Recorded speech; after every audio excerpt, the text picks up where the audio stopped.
하나님 말씀은 사도행전 5장 18절에서 21절까지 함께 읽도록 하겠습니다.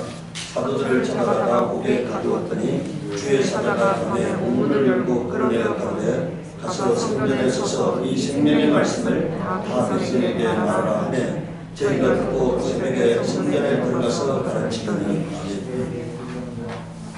아멘.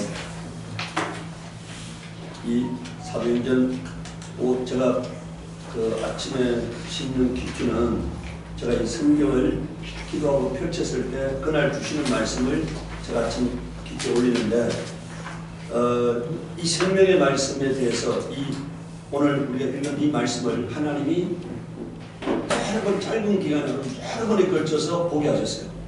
짧은 기간에 여러 번에 걸쳐서 계속해서 하나님이 강권하시는 거예요. 생명의 말씀에 대해서 전하라고 하니까 강권하시기 때문에 오늘 제가 이 생명의 말씀을 준비했는데 왜 생명의 말씀이냐 하는 거니까 왜 생명의 말씀이냐 우리에게 가장 중요한 것이 하나님 말씀은 반드시 이루어진다는 사실이에요.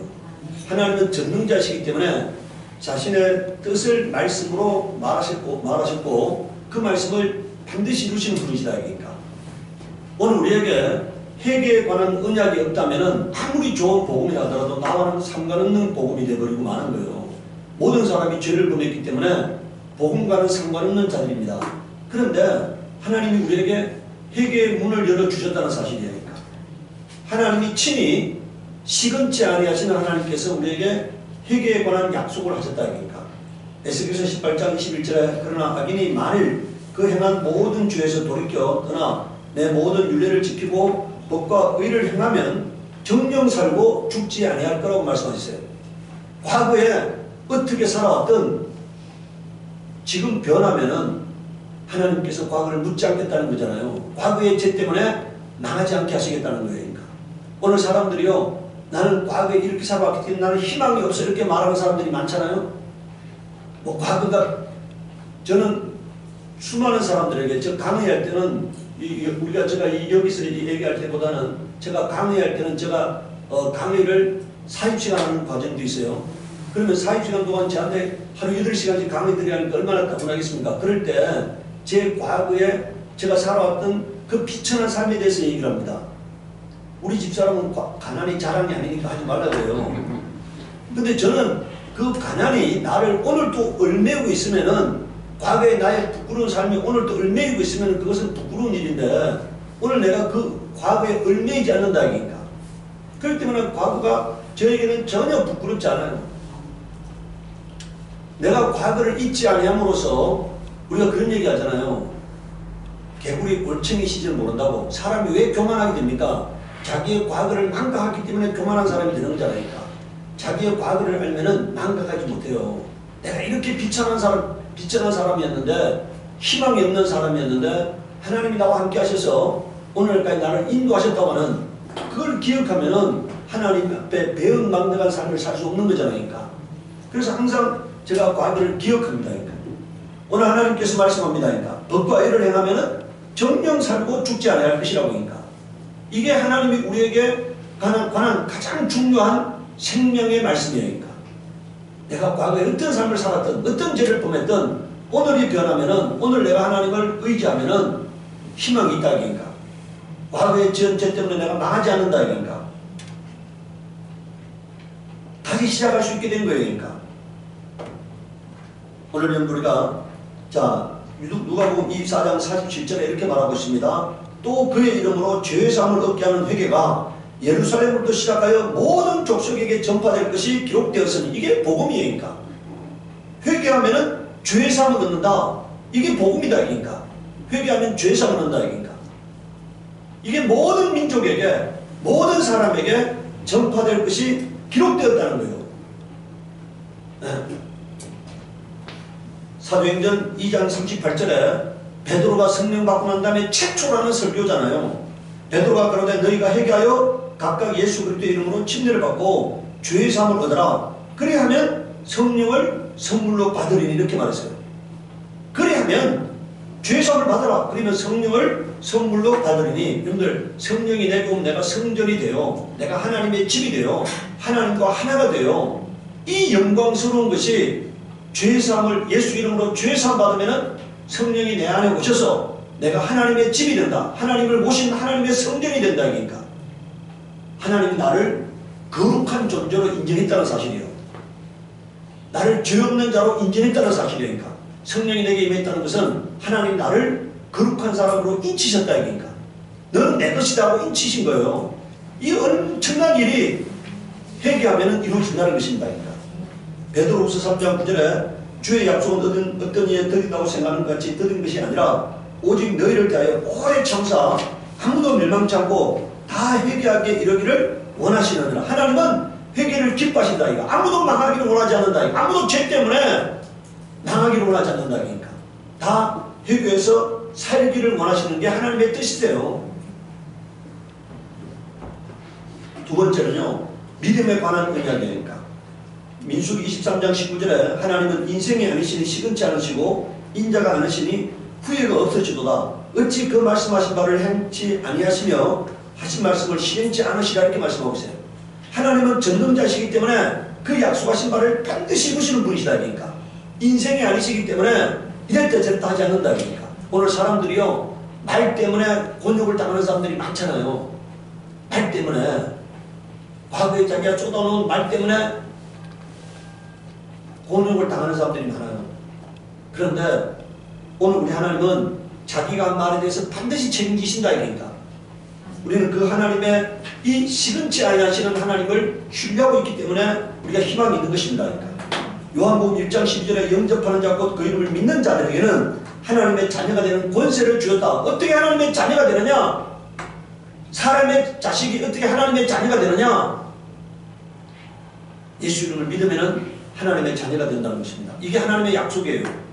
그래서 우리는 그 말씀을 믿고 하나님의 자녀가 되어진 겁니다. 그러니까 요한복음 3장 14절 18절에 모세가 광야에서 뱀을 등같이 인자도 들려하니 이는 저를 믿는 자마다 영생을 얻게 하려 하심이라. 하나님이 세상을 이처럼 사랑하사 독생자를 주었으니 이는 저를 믿는 자마다 멸망치 않고 영생을 얻게 하려 하심이니라. 하나님이 그 아들을 세상에 보내신 것은 세상을 심판하려 하심이 아니요 주로 말미암아 세상이 구원을 받게 하려 하십니다. 왜 하나님이 독생자를 보내셨느냐? 모든 인류를 구원하시려고 보내셨다. 그러니까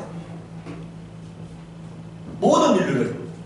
예수님께서 이렇게 말씀했어요. 나는 의인을 부르러 온 것이 아니라 죄인을 불러 회개시키러 오셨다. 그러니까 병든 자, 건강한 자에게는 의논이 있을 데 없고 병든 자에게만 의논이 있을 데 있다. 이렇게 말씀하셨어요. 예수님은 누구를 위해서 오셨느냐? 의인을 위해서 오지 않고 죄인을 위해서 오신 거예요. 죄인을 위해서. 그 죄를 사해서 하나님과 화목한 존재가 되게 하고 하나님의 자녀가 되게 하려고 오셨다. 그러니까 그래서 바울은 뭐라고 고백합니까? 나는 죄인 중에 괴수라고 고백하고 있잖아요.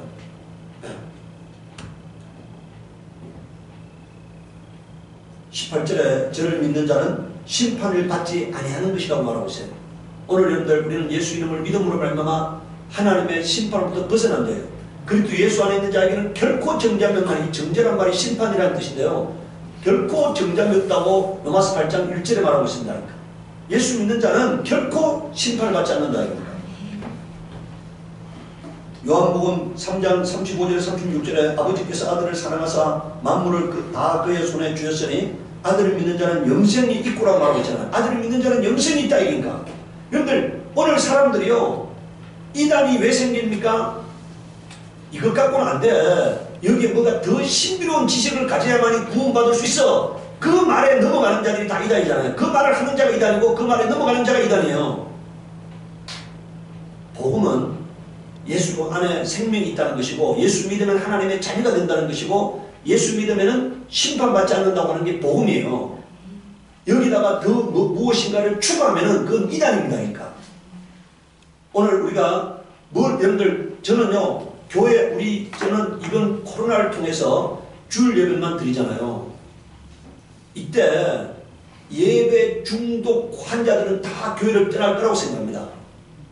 예배 중독된 자들이잖아요. 새벽 예배 드리고 조 예배 드리고 막 계속 예배 중독된 자들은 주일 예배밖에 못 드리면은 믿음이 식어가지고 교회를 떠나게 될 거다. 그러니까.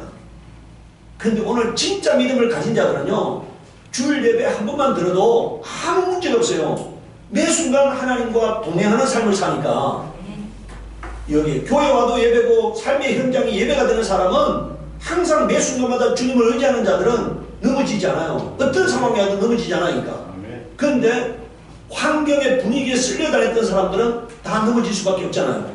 저는 여러분들이 인격적으로 하나님을 만나기를 바랍니다. 예배 중독 환자는 종교인이지 예배 그리스도인이 아니에요. 그는 종교인입니다. 주님과의 인격적 만남이 없는 종교인들이라니까. 주님과 인격적 만남이 있으면은 삶의 현장 예배가 되고 항상 내가 하나님 말씀에 항상 붙들려 사는 인생이 됩니다. 항상 매 순간마다 성령의 감동을 받는 인생이 돼요.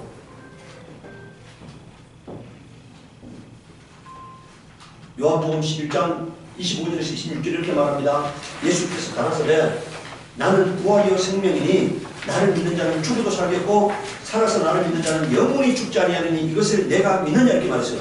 주님이 너가 이걸 믿느냐 이렇게 말씀한 게 많지 않아요. 근데 이 말은 주님이 믿어야 한다는 것입니다. 여기서 나를 믿는 자는 죽어도 살겠고 이 말은요 구약 성도들을 말하는 것이고 살아서 나를 믿는 자는 신약 성도들을 말하는 거예요.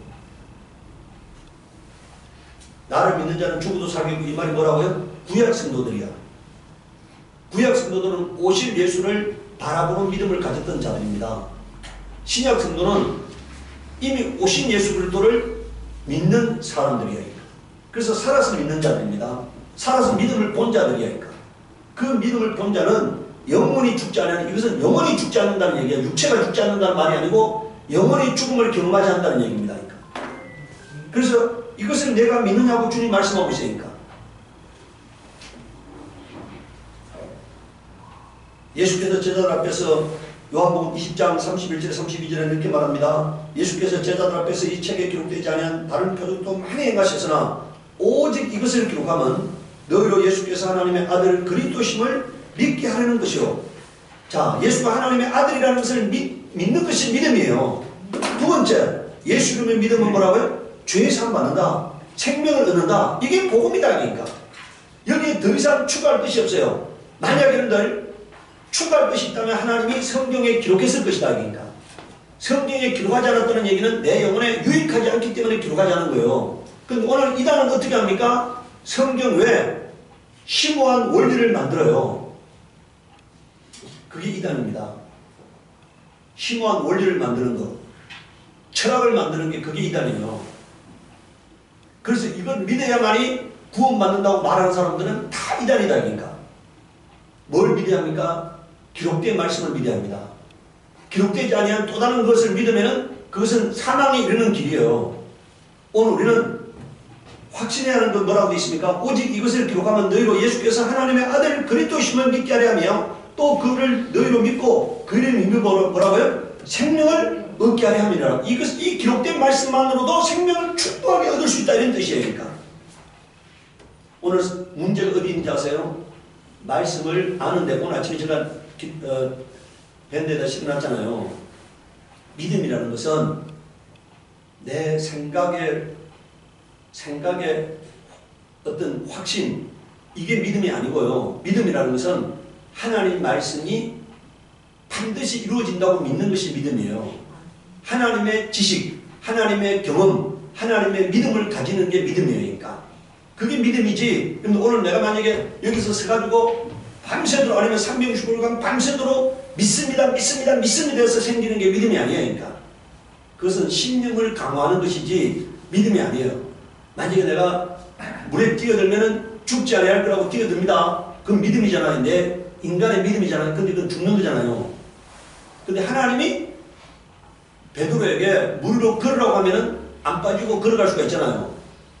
그게 믿음이에요. 그러니까 하나님이 물 위로 걸어가라 할 때 그걸 걸어가는 것이 믿음이지 내가 물 위로 걸어가면 안 빠질 거라고 생각하고 걸어가는 건 믿음이 아니에요. 그러니까 기록된 말씀을 믿는 것이 믿음이다. 그러니까 그런데 뭐라고 기록되어 있습니까? 너희로 믿고 그 이름을 믿고 뭐라고요? 생명을 얻게 하려 합니다. 그러니까 예수 믿으면은 생명을 얻는다. 이 믿음을 갖는 게 믿음이다. 그러니까 이것은 하나님의 믿음이에요. 예수 믿으면은 죄 사함 받고 하나님의 자녀가 되고 영생을 얻는다. 이것이 하나님의 믿음이다. 그러니까 오늘 우리는 그 믿음을 가진 자가 된 거예요. 어떻게 가지게 됐느냐? 성령의 감동으로 가지게 된 거예요. 저는 여러분들 어떤 사람들은요 도저히 믿으려도 믿어지지 않는데요. 근데 저는 너무 자연스럽게 믿어져니까 너무나 자연스럽게. 왜냐하면요, 아니 하늘과 땅을 지으신 하나님께서 무엇을 못하시겠느냐? 네? 하늘과 땅을 지으신 저 광활한 우주를 지으신 하나님께서 무엇을 못하시겠느냐? 근데 사람들은 하나님을 어떤 생각으로 생각합니까? 나하고 비슷한 존재. 사람들은 하나님을 어떤 존재로 생각한다고요? 나하고 비슷한 존재. 이게 욥의 생각이었잖아요. 나하고 비슷한 존재. 이게 그런 나하고 비슷한 존재는 저 광활한 우주를 지을 수가 없어요. 저 광활한 우주를 지으신 하나님은 전능자이기 때문에 광활한 우주를 지으시는 거잖아요. 그 전능자가 처녀를 지으신 전능자가 처녀의 몸에서 잉태되게 하는 것은 아무것도 아니잖아요. 아니 돌덩이로 사람을 만드시는, 흙으로 사람을 만드시는 분께서 죽은 자를 살리는 것은 아무것도 아니잖아요. 저 바다를 만드신 하나님께서 바다를 잔잔하게 하라고 하는 것은 아무것도 아니잖아요. 그 만드신 분께서 잔잔하라고 하는 것은 아무것도 아니잖아요. 그러니까 우리는 바다를 만들 수 없는 자이기 때문에 바다를 잔잔하게 할 수 없어요. 그러나 하나님은 바다를 만드신 분이시기 때문에 바다를 잠잠하라고 명령하고 바람을 꾸질 수 있는 분이 하나님이시잖아요. 그분이 하나님이시기 때문에 할 수 있는 거니까. 하나님이 아니라면 할 수 없는 거니까. 세 번째요, 우리가 예수를 영접하는 것은 생명을 영접하는 겁니다. 요한일서 1장 1절에서 2절에 태초부터 있는 생명의 말씀에 관하여는 우리가 들은 바요. 여기서 들은 바란 말은 구약 성경을 통하여 들었다는 얘기예요. 눈으로 본 바요. 이것은 예수 그리스도께서 이 땅에 몸을 입고 오셔서 친히 보여주었다는 얘기니까. 이것은 예수 그리스도의 초림을 말합니다. 눈으로 본 바요. 주목하고 우리 손으로 만진 바라. 사도들은 예수님을 손으로 만졌잖아요. 요한이 예수님의 최후의 만찬석에 앉아가지고 옆에 기대어서 몸을 만졌잖아요. 그러니까. 지금 요한이 그 얘기를 하고 있는 거예요. 이 생명이 나타나신 바 된지라 이 영원한 생명 우리가 보았고 증거하여 너희에게 전하노니 이는 아버지와 함께 계시다가 우리에게 나타나신 바 된 자니라 이렇게 말했어요. 오늘 요한은 예수님을 생명의 말씀이라고 이해하고 있습니다. 요한은 예수님을 뭐로 생각하고 있다고요? 생명의 말씀으로입니다. 요한복음 5장 26절에 아버지께서 자기 속에 생명이 있음 같이 아들에게도 생명을 주어 그 속에 있게 하셨다 이니까. 자, 그래서 예수님께서는 이렇게 말합니다. 요한복음 14장 6절에 예수께서 가라사대 내가 곧 길이요 진리요 생명이라고 말씀하고 있어요. 내가 생명이다 그러니까. 여러분들 인간은요 어느 인간도 이 얘기를 할 수 없어요. 어느 인간도 이 얘기를 할 수가 없습니다. 나는 생명이다 이 말을 할 수 없어. 왜? 자기가 죽음 앞에 무기력하기 때문에 아무도 이 말을 할 수 없어요. 근데 예수님께서는 자기가 생명이라는 것을 부활을 통해서 증명하셨어요. 하늘과 땅에서 부활을 통해서 예수가 자신이 생명이라는 것을 증거한 유일한 분은 석가모니도 마음에 떠도 어느 누구도 자기가 생명이라는 것을 증거하지 못했어요. 오직 예수 그리스도만이 죽음을 이기시고 자기가 생명임을 증거하신 분이세요. 세상 어디에도 여러분들 석가모니는 죽어서 뭘 남겼어요? 사리를 남겼잖아요. 우리나라도 석가모니 사리가 있다 하잖아요. 무덤이 있잖아. 무덤이. 예수 그리스도는 어디에도 무덤이 없잖아요. 어디에도 무덤이 없잖아요. 그는 부활하셨기 때문에 자신의 생명을 증거하셨다니까. 요한복음 6장 51절에서 58절에 보세요. 나는 하늘로서 내려온 산떡이니 사람이 이 떡을 먹으면 영생하리라. 나의 줄 떡은 곧 세상의 생명을 위한 내 살이로라 하시니라. 이러므로 유대인들이 서로 다투어 가로되 이 사람이 어찌 능히 제사를 우리에게 주어 먹게 하겠느냐. 예수께서 이르시되 내가 진실로 진실로 너희에게 이르노니 인자의 살을 먹지 아니하고 인자의 피를 마시지 아니하면 너희 속에 생명이 없느니라. 내 살을 먹고 내 피를 마시는 자는 영생을 가졌고 마지막 날에 내가 그를 다시 살리니 내 살은 참된 양식이요 내 피는 참된 음료로다. 이것은요 형식적으로는 성찬을 말하는 거예요. 뭘 말한다고요? 형식적으로는 성찬을 말하는 겁니다. 그런데 이것은요 영적으로는 예수 그리스도의 말씀을 말씀하는 거예요. 형식적으로는 뭘 의미한다고요? 성찬을 말하는 것이고 영적으로는 예수 그리스도의 말씀을 말씀하고 있는 거예요. 왜냐하면요, 예수님은 요한복음 1장 1절에 뭐라고 말하고 있습니까? 태초에 말씀이 계시니라 이 말씀이 곧 하나님이시라 이렇게 말씀했잖아요. 그런데 요한복음 1장 14절에 뭐라고 말합니까? 말씀이 육신이 되어 우리 가운데 거하시는 하나님 독생자의 영광이라고 하고 있잖아요. 예수는 말씀이 육신이 되어서 오셨다 이거니까. 그런데 그 말씀이 육신이 되신 그 육신을 먹으라고 하는 것은 말씀을 먹으라는 거예요. 예수님이 말씀이 육신이 되셨기 때문에 자신의 육신을 먹으라는 것은 뭘 의미하는 거라고요? 말씀을 먹으라는 거예요. 말씀을 먹으라. 그러니까 여러분들 우리가 보이는 것으로는 성찬을 말하는 겁니다. 오늘 우리가 여러분들 성찬을 행하는 것은요, 말씀을 먹는 거예요. 어떻게 말씀을 먹는 겁니까? 나를 기념하라 했잖아요. 성찬을 행함으로 나를 기념하라 했어요. 그 성찬을 행하라고 하는 그 말씀에 복종하는 것이 말씀을 먹는 거다. 그러니까 오늘 우리가 영적으로 말씀을 먹는다는 것은 말씀에 복종하는 거예요. 그래서 오늘 우리는 성찬을 행함으로써 예수의 살과 피를 믿음으로 먹게 된 것입니다. 그러니까 오늘 우리가 성찬을 행할 때 성찬에 관해서 세 가지 설이 있어요.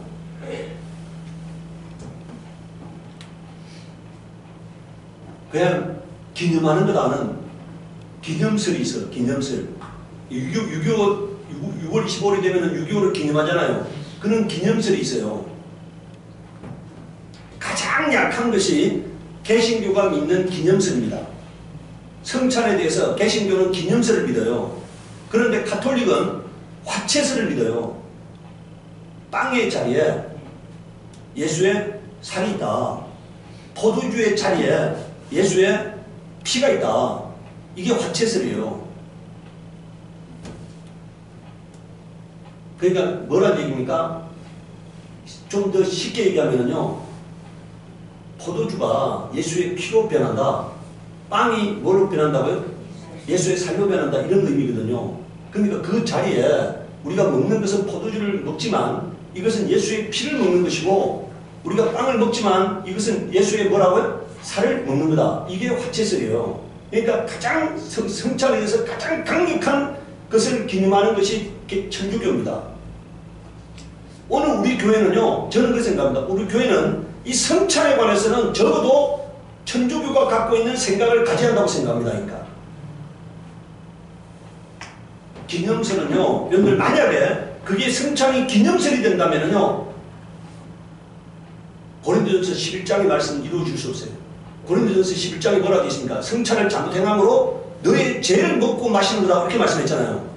성찬을 잘못 행하는 것은 예수의 몸을 범하는 죄를 범하는 거다. 이렇게 말씀했어요. 그러니까 만약에 기념이라면은 그것은 죄가 될 수가 없어요. 그러니까 그런데 성찬을 잘못 행하는 것은 자기 죄를 먹고 마시는 거고 예수의 피를 몸을 범하는 죄를 범하는 거라고 말씀했어요. 그러니까 그래서요, 성찬을 잘못 행했기 때문에 어떻게 된다고 되어 있습니까? 병든 자가 많고 잠자는 자가 많다는 거예요. 죽은 자가 많다는 거예요. 그러니까 성찬을 잘못 행해서 몸이 약해지고 병든 자가 많고 죽은 자가 많다는 거예요. 그러니까 그래서 오늘 우리는 성찬을 행할 때 이게 정말 예수의 몸이라고 생각하고 먹고 마시기 바랍니다. 몸이라고 생각하고 먹고 마시기 바랍니다. 영적으로 우리는 여러분들 모든 것을 영적으로 받아들여야 합니다. 그걸 어떤 현상적으로 받아들이면 안 돼요. 여러분들 우리가 구원에 이르는 것도 이 말씀을 영적으로 받아들이기 때문에 구원에 임하는 거지, 만약에 영적으로 받아들이지 않는다면 어떻게 우리가 영원한 생명을 갖겠습니까? 하나님 말씀을 영적으로 받아들였기 때문에 우리가 영원한 생명을 갖게 되는 거잖아요. 그러니까 요한일서 5장 11절 13절에요. 또 증거는 이것이니 하나님이 우리에게 영생을 주신 것과 이 생명이 그의 아들 안에 있는 것이라고 말하고 있어요. 아까 아들에게 하나님이 생명을 주었잖아요. 그래서 아들을 영접하는 자는 뭘 영접했다는 것입니까? 생명을 영접했다는 거예요. 그러니까. 그래서 아들이 있는 자에게는 뭐라고 되어 있습니까? 생명이 있고 아들이 없는 자에게는 생명이 없느니라고 말씀하고 있으니까. 여러분들 세상 사람들은요, 여러분들 세상에 그 어떤 종교도 이런 얘기를 하는 데는 어디도 없습니다. 그러니까. 저 석강 불교는 자기가 돌을 닦아가지고 덕도에서 자기가 부처가 된다는 거잖아요. 근데 오늘 우리는 성경이 뭐라고 말하고 있어요? 아들을 영접하면은 생명이 있다. 아들을 영접하지 아니하면 생명이 없다. 이 말이에요. 그러니까 아무리 득도한다 하더라도, 아무리 돈을 닦는다 하더라도, 아무리 거룩하게 산다 하더라도 절대로 생명을 얻을 수 없다는 것입니다. 그러니까 만약에 득도를 해서 거룩하게 살아서 생명을 얻을 자가 있다면 예수께서 이 땅에 오시지 않았어요. 한 명이라도 스스로 구원의 일자가 있었다면 예수님이 이 땅에 오시지 않았습니다. 그러니까 예수 이 땅에 오신 것은 스스로는 영원한 생명을 가질 수 없기 때문에 하나님 안에 있는 영원한 생명을 우리에게 주기 위해서 예수님이 이 땅에 오신 거예요. 고난 받으신 겁니다. 그래서 아들이 있는 자들, 그러니까 오늘 스스로 의로워지려고 하는 자들은 뭡니까? 하나님의 말씀을 부정하는 거예요. 하나님은 뭐라고 말하고 있다고요? 아들이 있는 자에게는 생명이 있고 아들이 없는 자에게는 뭐가 없다고요? 생명이 없는이라고 이미 하나님이 선포하셨잖아요. 그런데 그거 잘못됐습니다 하는 거잖아요. 스스로 의로워지려고 하는 자는 그건 잘못된 말씀이에요. 그건 진리가 아니에요 하고 부정하는 거예요. 13절에 보세요. 내가 하나님의 아들의 이름을 믿는 너희에게 이것을 쓴 것은 너희로 하여금 너희에게 영생이 있음을 알게 하렵니다. 오늘 우리가 내게 영생이 있다는 것을 믿으시기 바랍니다. 나는 예수가 있다 이니까.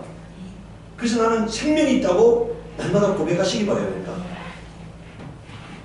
네 번째, 하나님의 말씀은 생명의 말씀입니다. 요한복음 6장 63절에 살린 것은 영이니 육은 무익하니라. 내가 너희에게 이런 말이 뭐라고 되어 있습니까? 영이요 생명이다. 아까 여러분들 제가 우리가 성찬의 영적인 것은 뭐라고 되어 있어요? 말씀드렸잖아요. 근데 예수님께서 뭐라고 말하고 있습니까? 내가 너희에게 이런 말이 영이요 생명이다 이렇게 말씀했어요. 자, 아까 여러분들 자 성찬에 대해서 여러분들 그 요한복음 6장 51절에서 58절까지 뭐라 했습니까? 내가 생명의 떡이 됐잖아요. 에? 생명이 떡이 됐잖아요. 근데 그 내 살을 먹고 내 피를 마셔야 됐잖아요. 이게 성찬의 근거입니다. 그런데 그 6장 63절에 가서는 뭐라고 말하고 있다고요? 내가 너희에게 이런 말이 영이요 생명이라고 말씀하고 있잖아요. 그러니까 아까 우리가 여러분들 내 살을 먹으라는 말이 뭐를 먹으라는 얘기입니까? 말씀을 먹으라는 얘기니까. 영적으로는 말씀을 먹으라 이런 얘기니까. 내가 생명의 떡이라고 했는데 그 생명의 떡이 바로 뭐라는 겁니까? 말씀이라는 거예요. 말씀입니다. 요한복음 6장 67절 68절에 예수께서 12제자에게 이르시되 너희도 가려느냐? 시몬 베드로가 대답하여 하되 주여. 여러분들 지금 계속해서 이 요한복음 6장에 대한 얘기잖아요. 근데 오늘 베드로가 뭐라고 말합니까? 예수님을 뭐라고 말씀하고 있어요? 영생의 말씀이라고 말씀하고 있잖아요. 예수님을 영생의 말씀이라고. 네. 베드로는 깨달았던 거예요. 예수님께서 하시는 지금 내 살을 먹으라 내 피를 마시라는 말의 의미가 예수님이 말씀을 먹으라는 것을 깨달았던 거예요. 그러니까. 그래서 영생의 말씀이 계심에 우리가 네게로 가오니까 이렇게 말하고 있어요. 그러니까. 사도행전 5장 18절에서 21절에 여러분들 제자들이 복음을 전하다가 옥에 갇혔습니다. 그런데 그 밤에 천사가 와서 베드로를 옥문을 열고 베드로를 석방하잖아요. 그리고 뭐라고 말합니까? 가서 성전에 서서 이 생명의 말씀을 다 백성에게 말하라니까. 여기서 여러분들 다 하는 게 중요해요. 하나도 빠짐없이 백성에게 말하라 이렇게 말했잖아요. 그런데 베드로는 석방되자마자 바로 새벽에 성전에 들어가서 가르치다 말하고 있어요. 그 다음날 가서 전한 것도 아니고 그 다음날 가서 전한 것도 아니고 바로 석방되자 그 새벽에 석방되는 바로 그 순간에 가서 성전에 서서 말씀을 가르쳤다는 이것은 뭡니까? 말씀이 그만큼 긴박한 거라는 거니까. 오늘 여러분들 이 긴박함이 오늘 주님께서 우리에게 하시는 말씀 이 생명의 말씀을 다 백성에게 말하라고 했고 그 말씀을 받아가지고 가서 그 말씀이 뜨거울 때 복음을 전하는 사람들이 되어지기를 바랍니다. 아멘. 네. 오늘 우리에게는요 주님이 이 심정을 가질 것을 계속 요구하고 있는 거예요. 제가 아무리 바빠도 한 2, 3주에 한 번씩은 내가 저 에바다 가가지고 몇 시간 동안에 내가 복음을 전해요. 그런데 그 과정이 제가 처음 갔을 때는 그 에바다 사장은 수없이 자살을 생각했다는 거니까. 부인하고 사이가 안 좋아서 자살을 생각했다니까. 그리고 아버지하고 아들은 거의 원수 같은 그런 상태였어요. 그러니까 뭐 부인은 권사인데 내가 그 권사님 보고도 여러 번 권면했어요. 내 가정이 천국이 아닌데, 내가 예수 믿어서 내 가정이 천국이 아닌데 뭘 믿느냐 이거니까. 뭘 믿느냐. 내가 말씀 앞에 무릎 꿇었다면은 내 가정이 천국이 돼야 한다 이거니까. 내가 그 말씀 앞에 복종함으로 말미암아서 내 가정에서 하나님의 영광이 나타나는 거 아니냐 이거니까. 내가 우리 에베다 사장 그 이승준 형제에게 계속해서 권면했어요. 계속해서. 그래서 그 가정이 하나하나 회복되기 시작했어요. 그래서 작년에 그 딸을 결혼시킬 때 주변에 목사가 많이 있지만 저에게 주례를 부탁했잖아요. 그 사이가 결혼하고 난 다음에 1년 이상을 사역지가 없어서 쉬었는데 이번 1월 3일부터 연세대 세브란스 이제 교목으로 갔습니다. 병원에 원목으로 간 거죠. 그리고 어제 가니까 이제 아들하고 회복이 시작된 거예요. 아버지하고 아들의 관계가 이제 회복이 시작된 거예요. 도무지 풀릴 수 없었던, 죽을 때까지도 그렇게 그냥 이제 포기하고 살아야 했던 그런 관계가 회복이 시작된 거예요. 하나님이 하실 수 있습니다. 사람은 할 수 없는데 하나님은 하신다니까요. 여러분들 어떤 절망적인 상황을 바라보지 마시고, 제가 그분에게 그런 얘기를 했어요. 오늘 현재의 아들을 바라보지 말고 내가 기도해서 이루어진 미래의 아들을 바라보고 사랑하라고 하니까. 오늘 여러분들 앞에 놓여있는 그 실망스러운 모습을 바라보지 마시고요. 내가 기도했을 때 내 기도를 들으시고 응답하시고 변화시켜 가시고 훌륭하게 세워 가실 그 모습을 바라보시기 바랍니다. 그러니까. 하나님은 전능자시기 때문에. 하나님은 전능자시다. 그러니까. 그래서 어제 그분이 저하고 얘기하면서 눈물을 흘려요. 목사님 올 때마다 자기가 너무너무 행복하다 보니까. 여러분, 우리는 사람을 할 수 없어요. 사람의 마음을, 여러분들 사람이 바뀌는 게 얼마나 어렵냐. 표범이 무늬를 바꾸는 것만큼 어렵다고 성경에 기록되어 있어요. 그런데 하나님이 그 마음을 어루만지면은요, 하나님은 전능자시잖아요. 어루만지시면은 무엇이든 일어날 수 있다고 믿어합니다. 무엇이든 일어날 수 있다고 하니까. 근데 사람들이요, 그 하나님의 권면을 받아들이지 않고 고집하면은 아무것도 이루어지지 않아요. 근데 그 말씀 가운데 거하면은 하나님이 서서히 치유해 가기 시작하는 거예요. 그래서 오늘 우리는요, 생명의 복음을 전해서, 여러분들 지금 수많은 사람들이, 여러분들 부부관계도 그렇고 가족관계도 그렇고 수많은 사람들이 한 집에 살지만 원수로 사는 수많은 사람들이 있잖아요.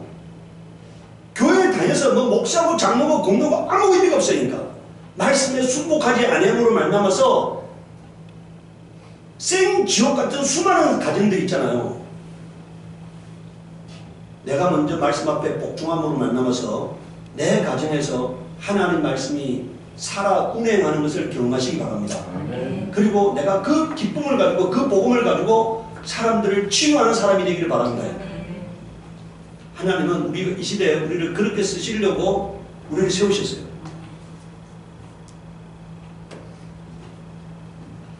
빌립보서 2장 9절에서 12절을 보십시오. 이러므로 하나님이 그를 지극히 높여 모든 이름 위에 뛰어난 이름을 주사 하늘에 있는 자들과 땅에 있는 자들과 땅 아래에 있는 자들로 모든 무릎을 예수 이름에 꿇게 하시고, 여러분들 여기 뭐라 되어 있습니까? 모든 무릎을 뭐라고요?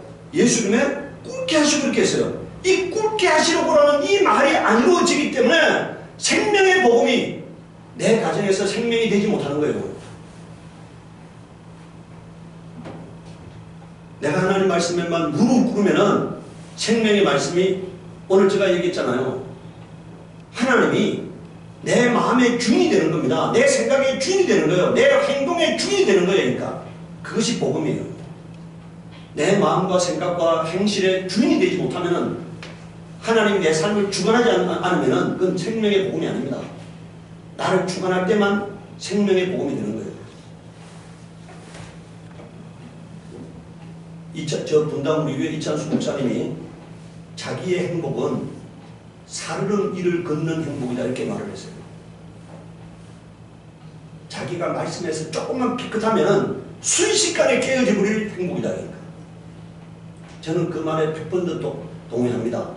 저도 말씀 가운데 내가 말씀을 떠나버리면 순식간에 내 행복이 깨어질 걸 알고 있어요.